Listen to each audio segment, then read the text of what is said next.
Shalom para pencinta Instagram Daily Bible Session. Bertemu kembali dengan saya Jenny Saudri Evia pada hari ini tanggal 26 Juni 2026. Bacaan akan diambil dari 2 Raja-Raja 25 ayat 1 sampai 12, Mazmur 137 1 sampai 6 dan bacaan Injil dari Matius 8 ayat 1 sampai 4. Kita akan kembali melanjutkan perjalanan batin kita dengan tema satu minggu ini, yaitu temanya hati yang dimurnikan. Dan subtema hari ini adalah menantikan belas kasih Tuhan yang memulihkan. Bacaan Injil hari ini tentang orang kusta yang disembuhkan oleh Yesus. Mungkin kita tahu Santo Pelindung orang kusta yang dikenal dengan nama Pater Damian. Di pertengahan abad ke-19, wabah penyakit kusta melanda Kepulauan Hawaii.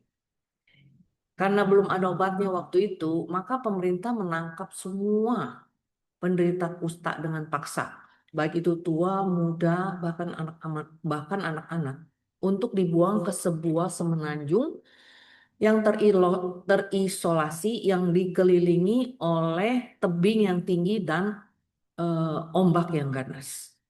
Namanya semenanjung Molokai. Molokai waktu itu menjadi neraka di dunia bagi para penderita kusta. Mereka di sana dibiarkan tanpa perawatan medis dan dibiarkan berjuang, bertahan hidup sambil menantikan ajal dalam keputusasaan. Para penderita kusta tersebut menangis dan berdoa menantikan belas kasih Tuhan. Dan Tuhan menjawab doa mereka dengan mengutus seorang imam muda asal Belgia waktu itu yang bernama Pater Damian.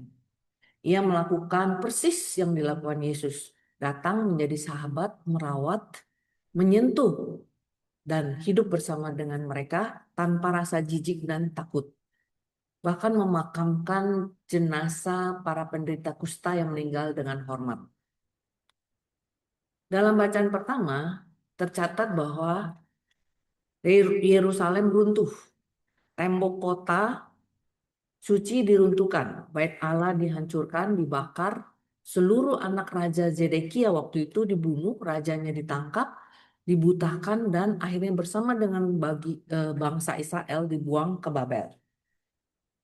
Yang tersisa hanya kehancuran dan ketidakberdayaan. Kota yang dibanggakan hancur, lebur tanpa sisa, dan tidak lagi sanggup untuk melindungi mereka.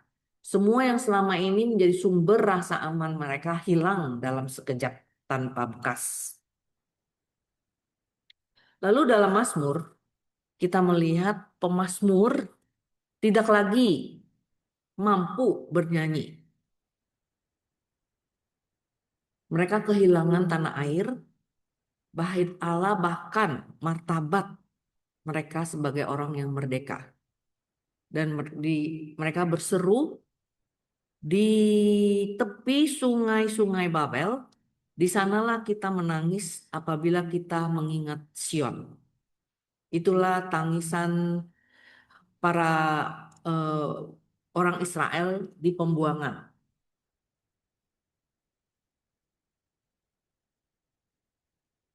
Di tengah ratapan itu lahir kesadaran dan kerinduan yang murni akan hadirat Tuhan.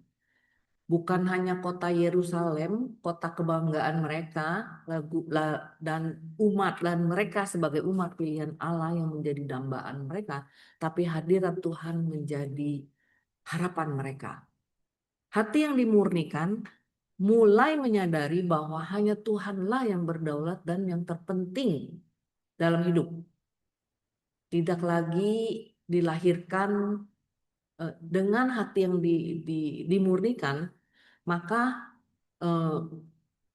hati itu tidak akan lagi merasakan kepahitan, rasa malu dan keputusasaan. Hati yang dimurnikan bertobat, berharap, percaya, dan menantikan belas kasih Tuhan yang setia. Hati yang rindu untuk selalu dekat kepada Tuhan. Itulah hati yang dimurnikan. Menanti waktunya Tuhan. Kerinduan yang sama kita lihat dalam diri orang yang sakit kusta dalam bacaan Injil hari ini. Penyakit yang menurut hukum Taurat pada zaman itu yang membuat seseorang itu dianggap najis. Dia akan dikucilkan bahkan oleh keluarga, tidak boleh ikut beribadah, kehilangan martabat sebagai manusia ciptaan. Tapi ketika bertemu dengan Yesus, ia sadar akan keadaan dirinya dan tidak datang dengan kemarahan atau tuntutan atau memaksa, tapi dia bersujud dan memohon dengan berkata, Tuhan, jika Tuhan mau, Tuhan dapat mentahirkan aku. Sebuah pernyataan atau doa dari hati yang telah diruntuhkan seluruh kepalsuan dan kebanggaan diri, tidak berdaya dan papa. Seluruh harapannya hanya pada Yesus, Sang Penyembuh yang berkuasa dan berdaulat. Secara hukum, orang Yahudi, orang kusta adalah najis untuk disentuh. Tapi Yesus justru mengulurkan tangannya dan menyentuh orang kusta itu dan berkata, Aku mau jadilah engkau tahir. Diambil dari Matius 8 ayat 3 yang menjadi ayat acuan bacaan hari ini atau renungan hari ini. Yesus menyentuh orang yang telah sekian tahun tidak pernah disentuh kasih dari orang-orang di sekitarnya bahkan keluarganya. Sentuhan itu tidak hanya menyembuhkan sakitnya, tapi juga memulihkan martabatnya sebagai manusia, sebagai pribadi yang dikasihi dan diterima di tengah-tengah komunitas dan keluarganya. Dalam hidup kita pun kadang ada molokai-molokai, yaitu sakit penyakit, kegagalan, situasi yang menginjak-injak harga diri kita, dosa, kelemahan, penolakan, dan rasa bersalah yang terus-menerus menghantui diri kita, dan kehilangan kebebasan sebagai pribadi yang membuat kita merasa tidak layak datang kepada Tuhan. Kita berusaha menutupi itu semua dengan berbagai topeng. Entah itu keberhasilan, kesibukan, pelayanan di mana-mana, dengan kegiatan-kegiatan rohani, macam-macam topeng yang bisa kita pakai. Tetapi hati yang dimurnikan berani datang kepada Tuhan apa adanya dan berseru, Tuhan, jika Engkau mau. Kita belajar seperti orang kusta yang datang dengan keberadaannya, menyadari keberadaannya yang tidak punya apa-apa. Dia berkata, Tuhan, jika Engkau mau. Karena kasihnya yang begitu besar, pasti dia mau datang menyentuh hati, luka, dan memulihkan keadaan kita. Bahkan membersihkan kenajisan kita dengan kekudusannya. Hati yang dimurnikan adalah hati yang menyadari bahwa banyak molokai-molokai dalam hidup kita yang hanya dapat dipulihkan dan disembuhkan dengan sentuhan kasih Tuhan. Pesan hari ini, tidak ada luka yang terlalu dalam, tidak ada dosa yang terlalu besar, tidak ada hidup yang terlalu hancur untuk dipulihkan oleh kasih Tuhan. Belas kasih Tuhan tidak selalu menghapus semua penderitaan seketika, tetapi selalu datang lebih dahulu menyentuh hati kita.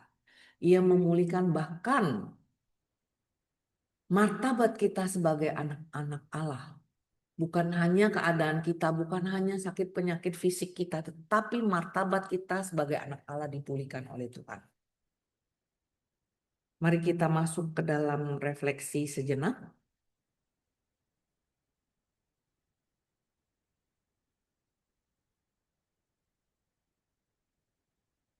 Masuk ke dalam hatimu saat ini dan renungkan.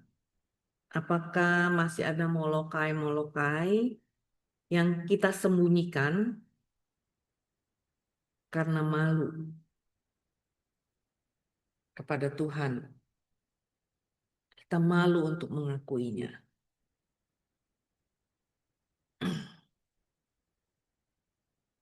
Apakah itu kegagalan? Apakah itu kehancuran? Apakah itu harga diri kita yang hancur? diinjak-injak, renungkan.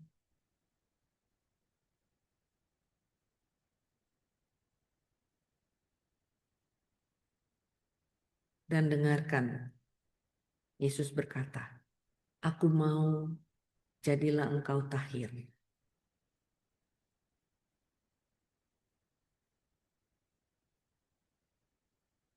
Marilah kita berdoa dalam nama Bapa dan Putra dan Roh Kudus. Amin.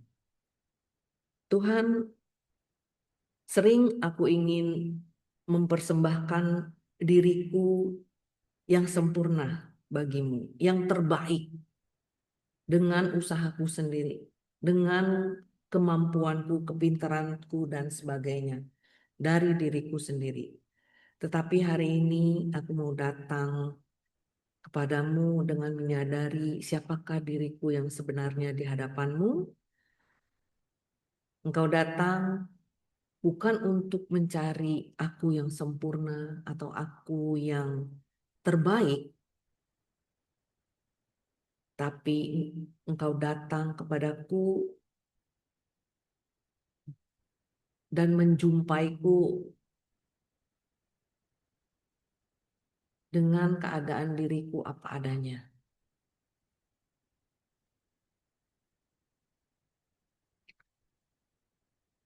Dan biarlah aku mau menyerahkan seluruh diriku hanya ke dalam tanganmu, karena hanya engkaulah yang mampu menyempurnakan dan menjadikan diriku yang terbaik sesuai dengan rencanamu.